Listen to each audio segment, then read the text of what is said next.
Somos un portal de noticias totalmente independiente, con un equipo de periodistas de investigación experimentado. Aquí buscamos defender la ciudadanía, la institucionalidad, la democracia y la libre empresa. Estamos enfocados en conocer la verdad y defender la libertad. Y tú haces parte de este propósito.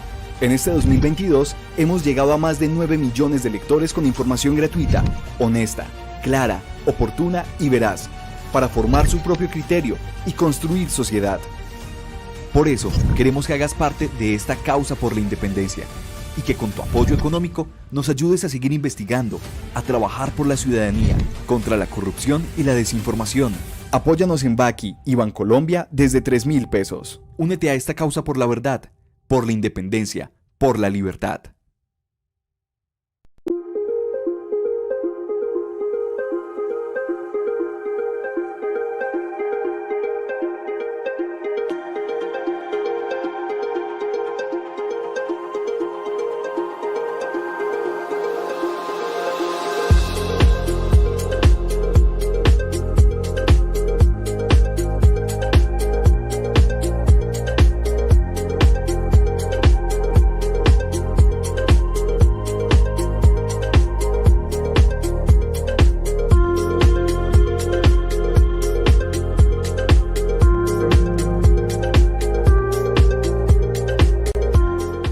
Muchas gracias por estar nuevamente con nosotros. Bienvenidos a Un Café con.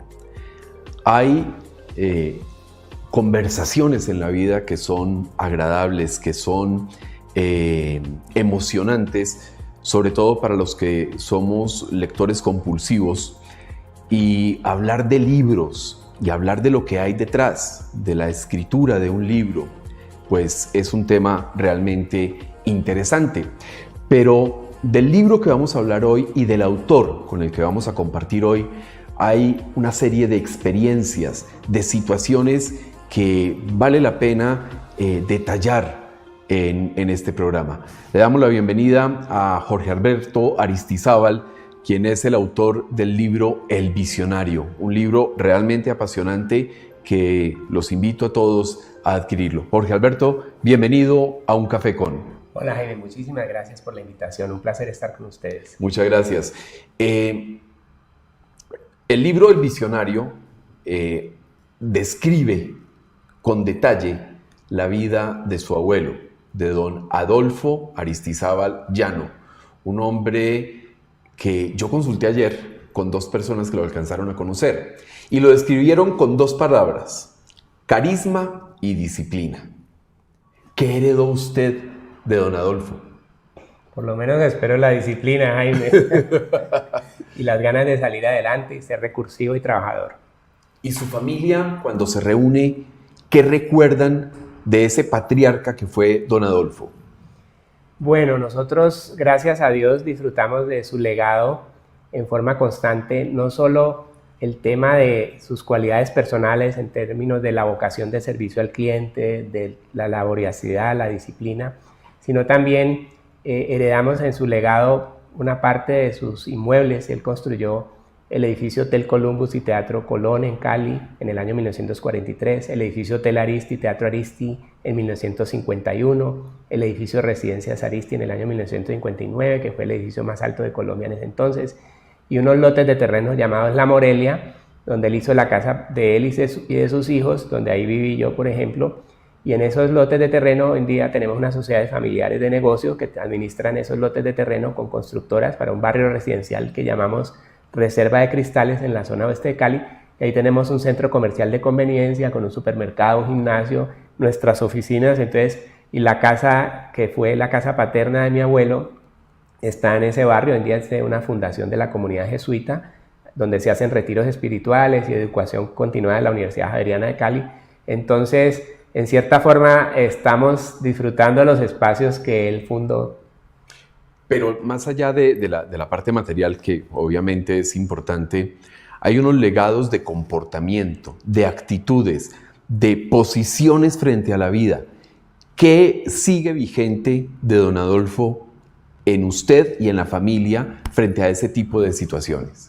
Bueno, lo que mencionaba, lo de la vocación de servicio es muy importante. Estamos en este mundo para dejarlo mejor Eso yo creo que es un concepto fundamental, y a través de compartir, disfrutar con amor, con fe en Dios. Él era muy piadoso, generoso, pero trabajando. Él era muy piadoso, él era muy creyente. Sí, correcto, de ir a misa, y su esposa, mi abuela materna Carolina Posada, también iba a misa todos los días. Y ahí hay algo muy curioso. Mi abuelo, dentro de su generosidad en los diciembres, en su residencia en el barrio Altos de Santa Isabel de Cali, las personas el 20 de diciembre hacían fila hacia el portón de la casa de él, donde repartían dinero para los adultos y juguetes para los niños. Y después de su fallecimiento en el año 1963, los lunes la gente va a la tumba de él, que está declarada también Patrimonio Urbano de la ciudad de Cali, le toca la aldaba y le piden favores. Pues, obviamente pues él no hace milagros, sino que espero que canalice las energías hacia que Dios nos ayude en lo que le pedimos. Sigue siendo una persona vigente después de casi 60 años de haber fallecido, y sigue siendo vigente en la memoria de los caleños sobre todo.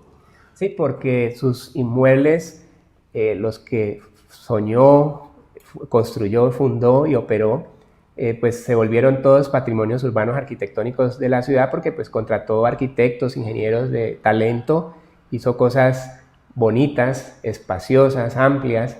El edificio Hotel Columbus y Teatro Colón, por ejemplo, un estilo Art Deco. Sí. El edificio Hotel Aristi, Teatro Aristi también, uno siente como un enfoque de la Florida, y el Residencia Aristi, pues, de la arquitectura moderna de Cali.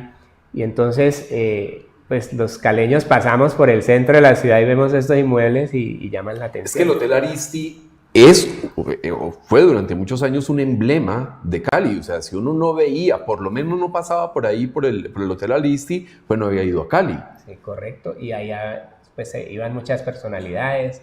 Allí, por ejemplo, pues estuvo el Rey Pelé, jugador de fútbol, Celia Cruz, cantante de salsa, se alojó ahí. Héctor Lavoe, pues vivió en un edificio enfrente 4 meses, pero también cantó en el Salón Adolfo Aristizal del Hotel Aristi. En fin, hay una gran cantidad de historias en la farándula, en la música, en la política, muchos encuentros. Hay un salón pues de 500 personas donde se hicieron muchas reuniones importantes. Entonces la gente recuerda eso, grados de colegio, de universidades.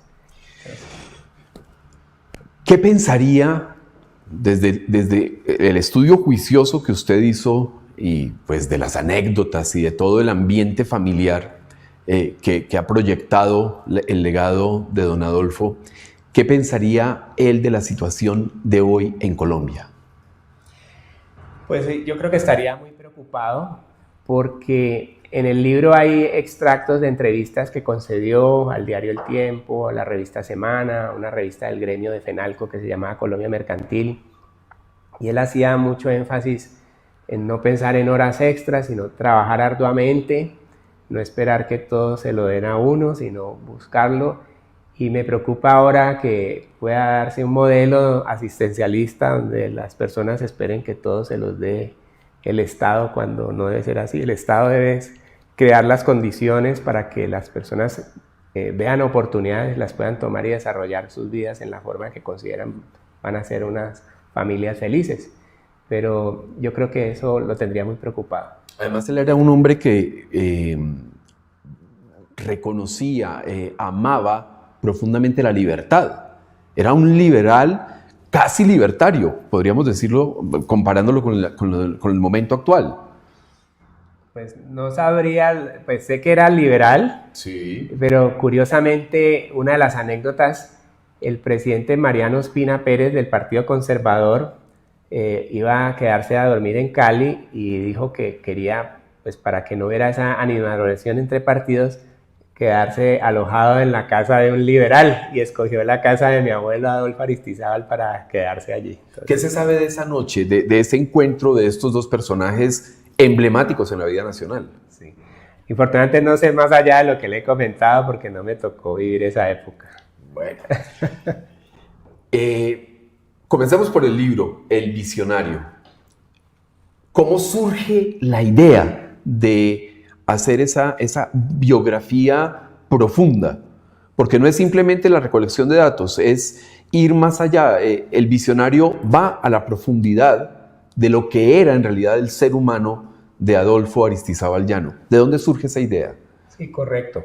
Bueno, hubo dos motivaciones. Una, a mí me encanta el tema del entretenimiento, el mundo del cine, la televisión, y quería hacer un guión de cine sobre la historia de mi abuelo porque consideraba que la historia de vida de él, no solo el tema empresarial y de negocios, sino la vida personal era muy interesante.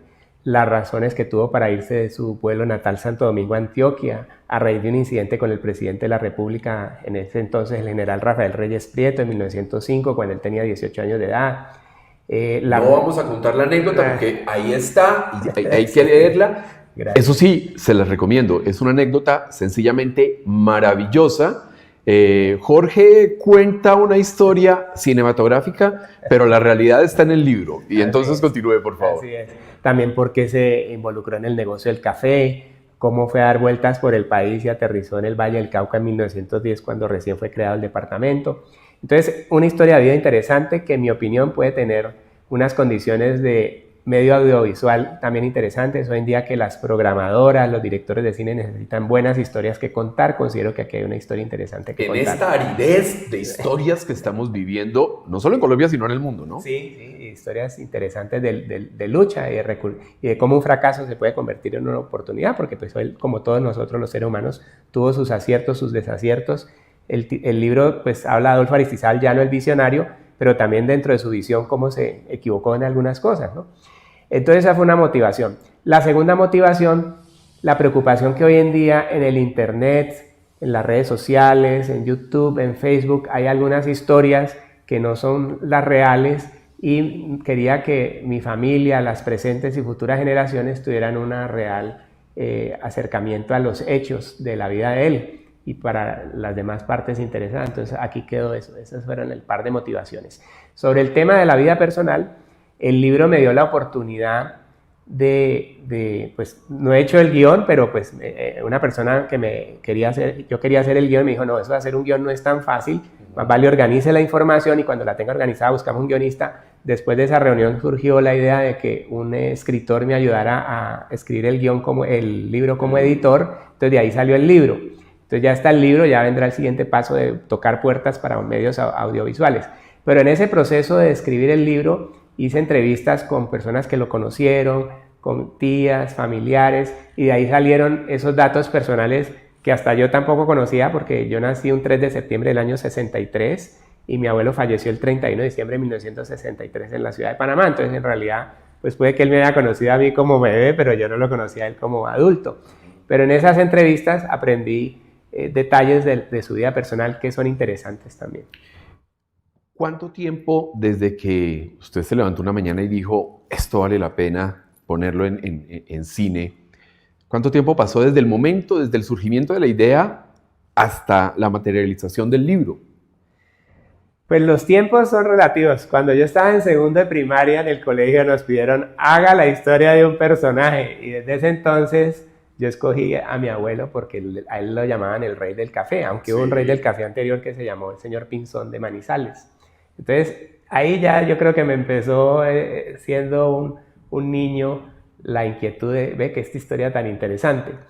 Posteriormente, nosotros con el Hotel Aristi hicimos un contrato de alianza estratégica para hacer la sede del proyecto Industrias Culturales de Cali, un tema que hoy en día está muy de moda, que es la economía naranja. Sí. Fue una alianza a través de unos fondos del Banco Interamericano de Desarrollo, el BID, con la Caja de Compensación Familiar Confandi del Valle del Cauca, la Alcaldía de Cali, la Cámara de Comercio de Cali, la Universidad ICESI y otros organismos.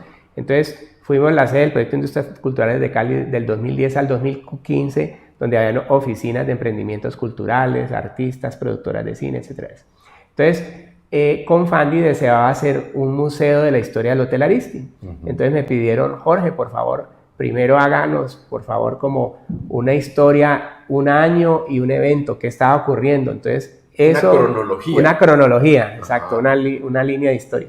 Entonces me puse a hacer eso en las noches, material que ya sabía dónde estaba más o menos, y hoy en día con el internet es mucho, entonces ponía la historia, qué estaba ocurriendo en Cali o en Colombia, en el contexto político, en el contexto internacional, y fui armando todo eso, y después la pulié en el año 2012, finalmente el museo no se hizo, pero me quedó la historia organizada, que está disponible en el internet hoy en día en forma gratuita. Se llama Hotel Aristi, reseña histórica. La actualicé ahora en el 2022 y entonces ya tenía mucho del material organizado, pero y en noviembre del año pasado me dio por redactar una crónica del último día de mi abuelo en Panamá, que fue interesante también. Entonces entrevisté a una tía que lo acompañó en un viaje porque él se fue de vacaciones, a 2 sobrinas que en ese momento tendrían 13 años de edad, mis primas, pues hoy en día ya están mayores. Entonces me contaron y armé esa crónica.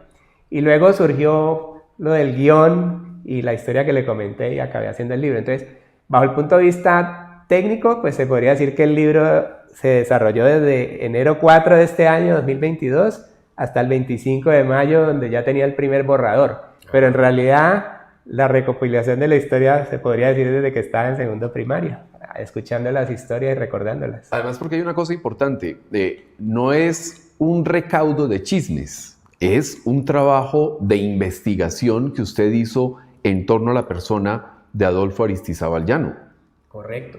Y el contexto del desarrollo del Valle del Cauca y de Cali, porque la gente diría, ¿por qué acabó en Cali, Colombia? Aparte de los temas personales que están en el libro, de por qué de Santo Domingo a Antioquia, a Silos Santander, de Silos Santander a Duitama, Boyacá, de Duitama, Boyacá a Bogotá, donde perdió sus ahorros en un juego de póker y se vino a Palmira Valle, donde 2 dominicanos que lo ayudaron, y luego a Cali.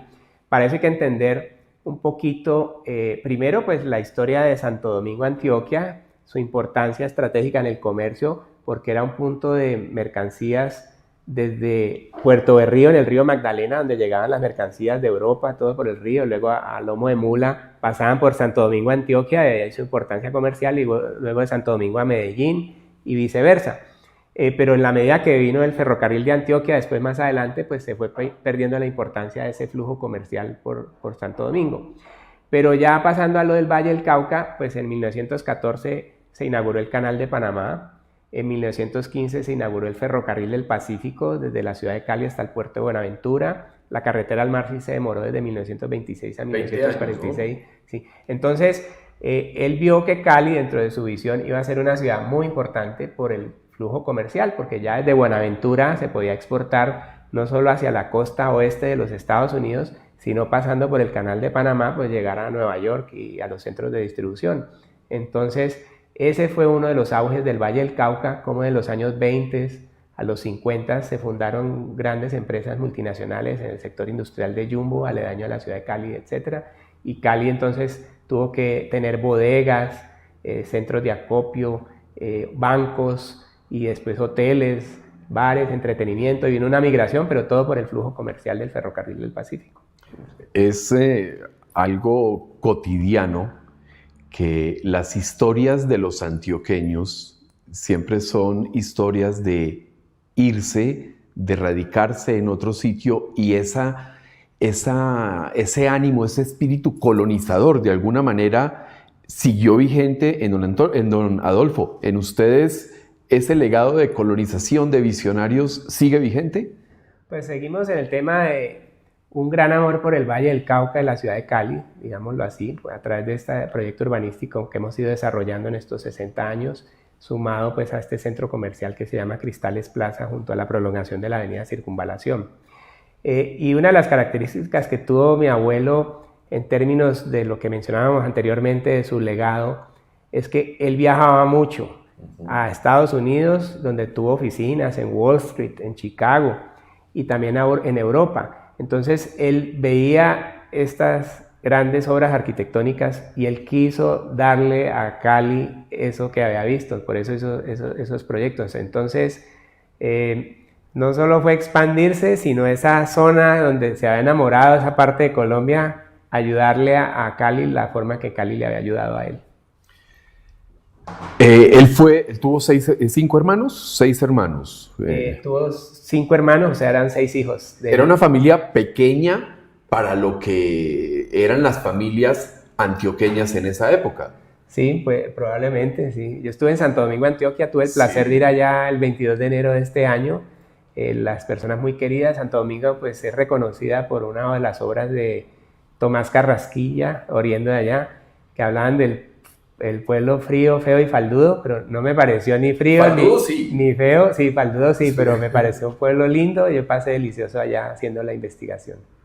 ¿Qué tienen ustedes de Antioquia todavía como familia? Porque esas tradiciones pueden pasar las generaciones, pero no se pierden desde el punto gastronómico, desde el punto de vista gastronómico, desde comportamientos, palabras. ¿Qué ha observado que todavía siga vigente en la familia Aristizábal de esas raíces antioqueñas?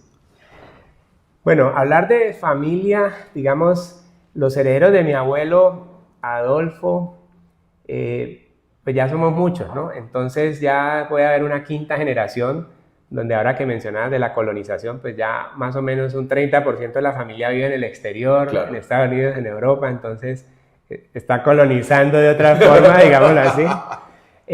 Entonces, costumbres que puedan haber, porque parte de mi familia está aquí en la ciudad de Medellín. Ajá. Pero en Cali hay uno de los grupos familiares, conserva, por ejemplo, el almuerzo familiar los sábados. Esa es una de las costumbres que a mi abuelo le gustaba, reunir la familia los sábados al mediodía. Y él era muy de frijoles. Bueno, ahora la comida digamos que es más variada, sí, pero sí, él le encantaba los frijoles. Claro. Sí. Bueno, Cali duele. Y duele profundamente cuando uno compara esa Cali de los años 70, 80 con lo que está pasando hoy en Cali, pues se genera un dolor profundo y una incertidumbre de qué va a pasar en una ciudad que fue líder, en una ciudad que era ordenada, que era disciplinada, que la gente amaba su ciudad. ¿A usted también le duele Cali? Claro, muchísimo. Yo diría, todavía se sigue teniendo ese amor y esa capacidad de trabajo y esa vocación de servicio por la ciudad. Lo que pasa, y lo menciono en el libro, fue de las cosas que mi abuelo no visionó y que yo creo que no visionó mucha gente. Infortunadamente, en nuestro mundo hoy en día, fue una combinación de un modelo de Estado que ha fracasado, que fue el comunismo, que para mí es uno de los grandes engaños del mundo. Entonces vino ese comunismo combinado con la exportación de guerrillas de la Unión Soviética hacia Cuba y de Cuba hacia Latinoamérica, y eso nos afectó. Y posteriormente se combinó ese deseo de imponernos un modelo comunista con el tema del narcotráfico, sí, en los años 60 y 70. Entonces se formó, en mi opinión, un cóctel Molotov, que después tuvo términos en los 80s y 90s como la narcoguerrilla y evolucionó en algo llamado narcoterrorismo, que en las ciudades colombianas nos afectó, los que hemos pasado por todas las cosas que hace la juventud, no le ha tocado ver lo que nos tocó ver en los 80s y 90s a nosotros. Entonces, eso hizo que ese auge que yo estaba mencionando de los años 20 a 50 tuviera en cierta forma pues una desmotivación en el sector privado de invertir en condiciones de seguridad muy adversas. Aún así, como hay una famosa frase de un dirigente gremial que había, que a la economía le va bien, pero el país le va mal. O sea, sí, este país es tan resiliente, tan luchador, tan trabajador, que a pesar de todas esas adversidades, lo hemos ido sacando adelante.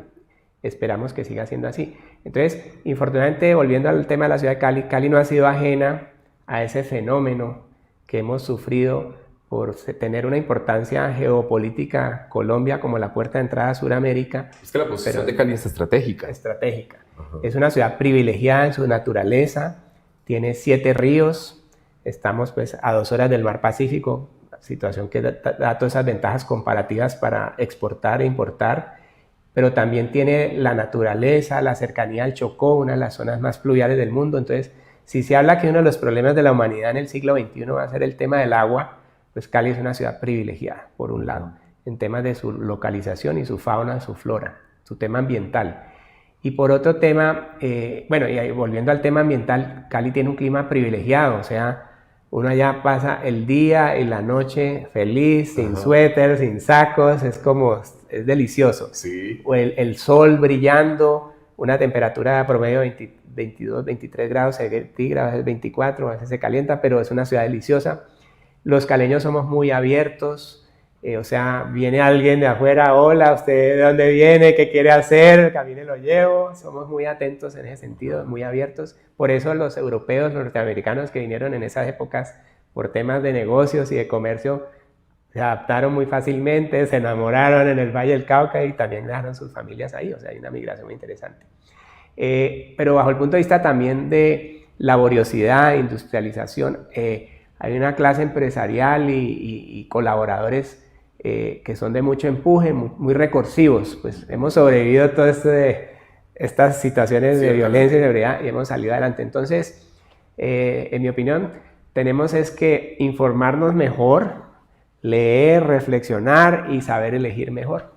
Sí, porque ese ha sido uno de los problemas graves de Cali, el tema de la elección, del manoseo electoral y de la compra de votos y demás, llevando personas completamente incapaces al liderazgo de una ciudad tan importante, tan bonita y que genera, para mí es entrañable la ciudad de Cali por muchas razones, pero entonces, claro, todo ese proceso de deterioro político sí se ha vivido en esa ciudad. Se refleja en el manejo del Estado. Es que las democracias hay que cuidarlas, claro, hay que trabajarlas y la juventud tiene una gran responsabilidad de todo este legado y por eso es interesante que lean la historia del libro, cómo una ciudad se convierte en una ciudad importante a través de aprovechar una infraestructura que da el Estado, como un ferrocarril, por ejemplo, como un puerto, pero pues eso hay que ser recursivo para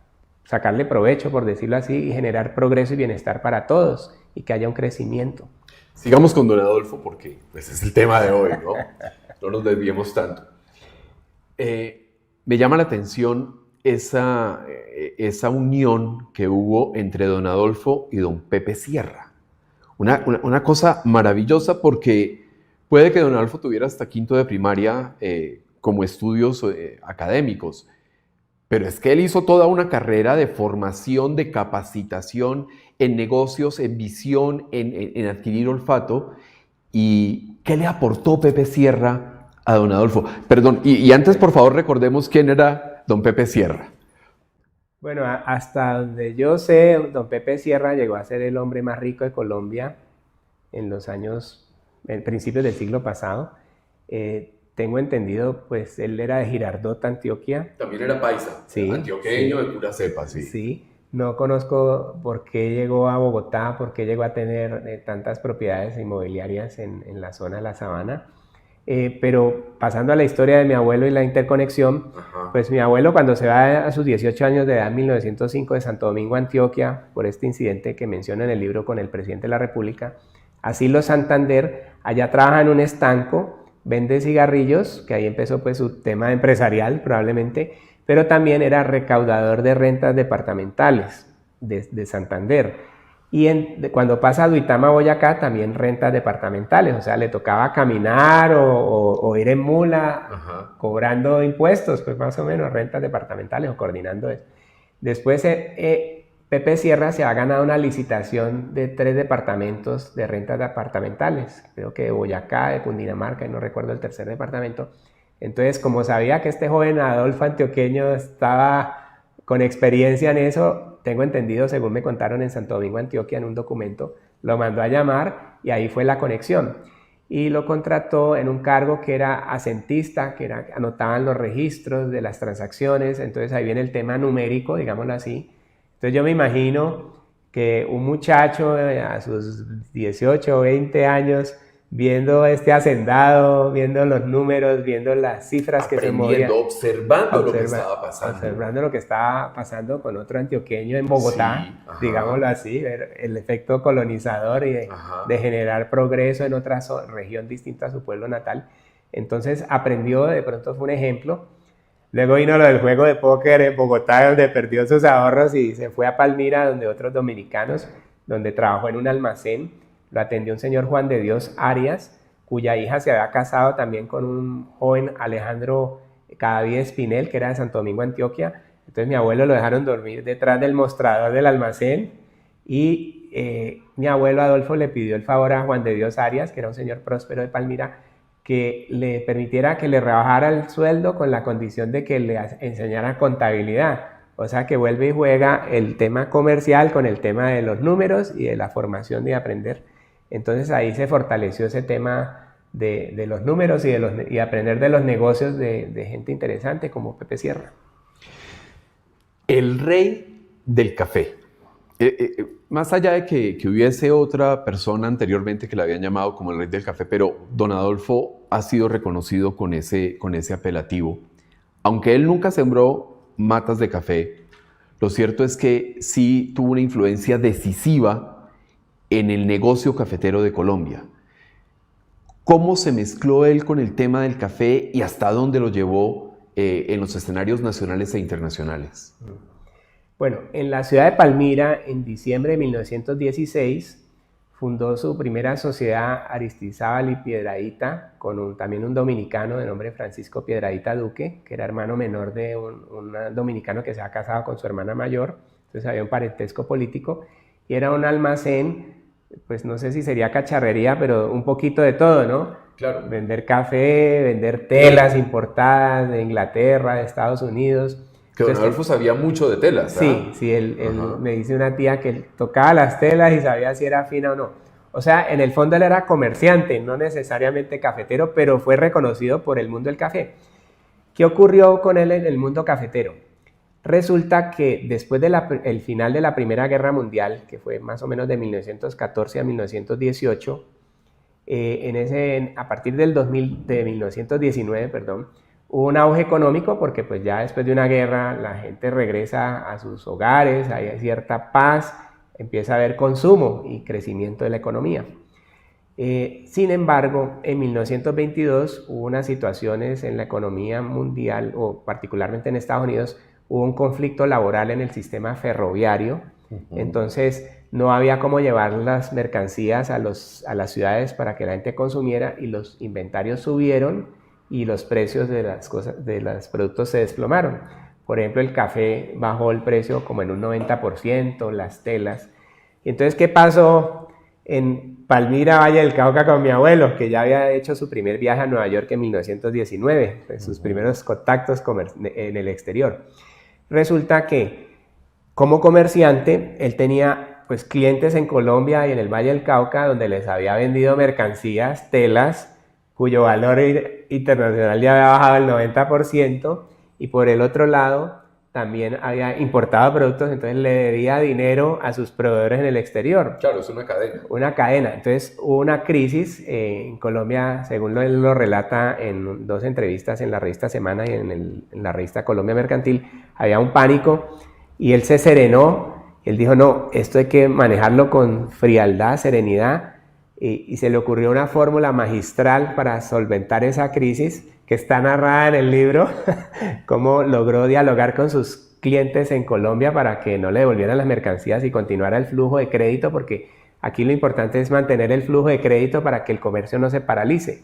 Y de igual forma con sus proveedores internacionales les escribió cartas, propuso una fórmula que le aceptaron y se mantuvo el flujo en ambos sentidos, le seguían mandando mercancía y él seguía vendiendo mercancía. La fórmula es muy interesante, la forma que está en el libro, ojalá tengan la oportunidad de verla. Pero eso en 1922 lo posicionó como un exportador de café independiente serio. Y ahí la casa exportadora, que después ya se disolvió la sociedad Aristizábal y Piedradita y quedó a Aristizábal y compañía, donde uno de los factores de crecimiento es que él involucraba a sus colaboradores como socios de sus compañías y poco a poco. Entonces, así crecía más rápido, volviendo a sus colaboradores accionistas de su sociedad. Entonces, de 1922, de esa crisis, hasta el año 50 y pico, fue uno de los exportadores más grandes del país, pero fue por el manejo de esa crisis. Por eso las crisis son oportunidades, como dicen. Dentro de toda la investigación que usted hizo, ¿qué sentía, qué pensaba él sobre el café? Pues, como no lo conocí, no estaría seguro, pero él no fue tan apegado como debe ser uno en los negocios a veces, porque él vendió la mayoría de su negocio, de su sociedad en 1956 a una multinacional norteamericana. Es decir, él reconoció que el café fue muy importante para él, pero de pronto cuando él vio que el negocio iba a ser de jugadores más grandes como la Federación Nacional de Cafeteros, porque el café pues tiene sus riesgos como todos los negocios, claro, pero en ese momento es comprar el café en Colombia a un precio X para organizarlo, las trilladoras, todo, y luego exportarlo y esperar que cuando llegue a Nueva York el precio internacional sea justo para pagar esos costos que se asumieron y esos endeudamientos que se asumieron. Entonces, de pronto llegó un momento que él vio que no era conveniente dejar ese negocio a sus herederos y vendió su participación en el café. Entonces, fue lo que lo posicionó a nivel nacional e internacional, de pronto lo que más flujo de caja le dio, pero no se apegó tanto como para decir, tengo que morir siendo cafetero, ¿no? Así son los negocios, a veces hay que aprender a comprar y aprender a vender, aprender a invertir y aprender a desinvertir. Claro, porque él tuvo una participación importante en toda la vida del Valle del Cauca y de Colombia, pero ya para ir terminando, dentro de su libro, 3 cosas importantes por las que vale la pena leerlo. Bueno, creo que 3 cosas. Una, puede ser una fuente de inspiración para jóvenes emprendedores o aún personas como yo, porque a mí también me inspira la historia de que un fracaso se puede convertir en una oportunidad, de que hay que asumir retos, el mundo está con dificultades, saber sortear las dificultades. Eso yo creo que es una. 2, pues la fe en Dios y el amor por la familia. Yo creo que eso es algo importante, o sea, uno tiene que... Y 3, también que él disfrutaba la vida, él viajaba, vivió en su casa espacios generosos, o sea, también supo disfrutar de su trabajo. Y en el final del libro hay una carta que me envió un primo que vive en Canadá, que es el nieto mayor, donde su última carta a su yerno canadiense, y donde más o menos habla de cómo se sentía en esa etapa de su vida ya a los 76 años. Esa carta la escribió a principios de diciembre y a los 20 días había fallecido. Y ahí hay mucho de ese espíritu de que la vida hay que disfrutarla también, que hay que saber cuando llega un momento de cerrar el ciclo, pero que hay que mantener la mente inquieta. Por eso a él le gustaba el negocio del hotel, porque el hotel le implicaba retos diarios de creatividad, ideas, mientras que hay otros negocios donde no estaba ya involucrado como accionista, pero no tenía que estar en la actividad diaria. Entonces, que a veces hay que tener unos trabajos que lo pongan a uno a pensar, a pesar de que uno ya esté mayor y que haya cumplido con su misión de vida.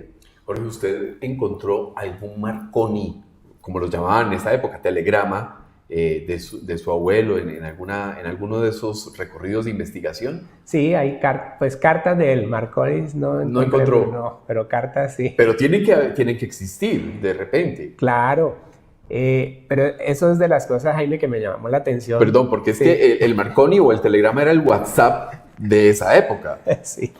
Sí, infortunadamente nosotros pues muchos de los archivos no los conservamos y uno le da lástima a esas cosas. Y no se escaneaban, que hubiera sido una solución. Yo soy mucho de guardar papeles también, pero en este caso no encontré ese documento. Me hubiera encantado, porque uno a veces una persona que hizo tantas cosas, tantos negocios, y a veces es difícil encontrar una carta de él con la firma de él. Es increíble, las cosas se van perdiendo a veces. Sí, qué lástima. ¿Dónde los televidentes, dónde pueden adquirir el libro El Visionario? Por favor, muéstrelo. Muchas gracias, Jaime. Bueno, el libro El Visionario se puede conseguir en este momento en 2 canales de distribución básicamente. El primero por la plataforma virtual Amazon, www.amazon.com. Está en versión digital y en versión impresa, en español. Estoy por subirla en versión en inglés, también estoy en el proceso de traducción, que va a ser interesante para todas las personas que no leen el español. Y lo segundo, en las oficinas de administración del Centro Comercial Cristales Plaza en Cali, que queda por la prolongación de la avenida Circunvalación entre los barrios Cristales, San Fernando Alto, Santa Isabel. Ahí también se puede conseguir el libro. Estoy hablando en este momento con algunas librerías para ver si también lo dejamos en consignación y la gente lo puede adquirir allí. Es decir, las personas que lo deseen adquirir, y es recomendadísimo, pueden hacerlo a través de Amazon, por ejemplo aquí en la ciudad de Medellín, mientras llega el distribuidor que asuma la comercialización de esta importante obra. Jaime, también permítame aclarar que también lo di a 31 instituciones en el país, unas pues por depósito legal, están en la Biblioteca Nacional, en el Congreso de la República, en la Biblioteca de la Universidad Nacional en Bogotá, en la Biblioteca Departamental en Cali, pero también lo mandé a varias universidades. En el caso de Antioquia, está disponible en la biblioteca de la Universidad de AFIT y en el Museo de Antioquia. Y también en el municipio de Santo Domingo hay un ejemplar en la Alcaldía de Santo Domingo y en la Casa Museo Tomás Carrasquilla, para que la gente que lo pueda ver gratuitamente también lo puede ver. Perfecto. Muchísimas gracias, Jorge, por haber aceptado la invitación. No, muchísimas ha gracias a sido un ustedes. gusto conversar sobre Adolfo Aristizábal Llano y el libro El Visionario, una obra inspiradora, porque finalmente ese es un tema, antes de terminar, un tema bien importante, y es ese patriarca que genera inspiración para varias generaciones. Eso es muy frecuente en las familias con raíces antioqueñas. Sí, así es. Entonces, ojalá lo disfruten. Muchísimas gracias entonces a ustedes, muy amables por habernos acompañado. Nos vemos la próxima semana en Un Café con.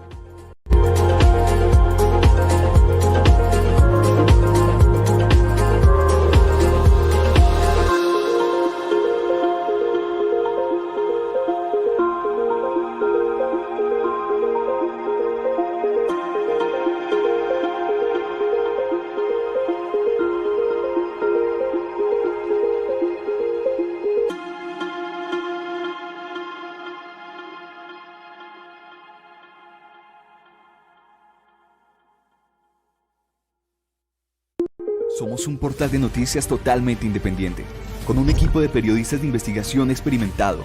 Aquí buscamos defender la ciudadanía, la institucionalidad, la democracia y la libre empresa. Estamos enfocados en conocer la verdad y defender la libertad. Y tú haces parte de este propósito. En este 2022 hemos llegado a más de 9 millones de lectores con información gratuita, honesta, clara, oportuna y veraz, para formar su propio criterio y construir sociedad. Por eso, queremos que hagas parte de esta causa por la independencia y que con tu apoyo económico nos ayudes a seguir investigando, a trabajar por la ciudadanía, contra la corrupción y la desinformación. Apóyanos en Baki y Bancolombia desde 3.000 pesos. Únete a esta causa por la verdad, por la independencia, por la libertad.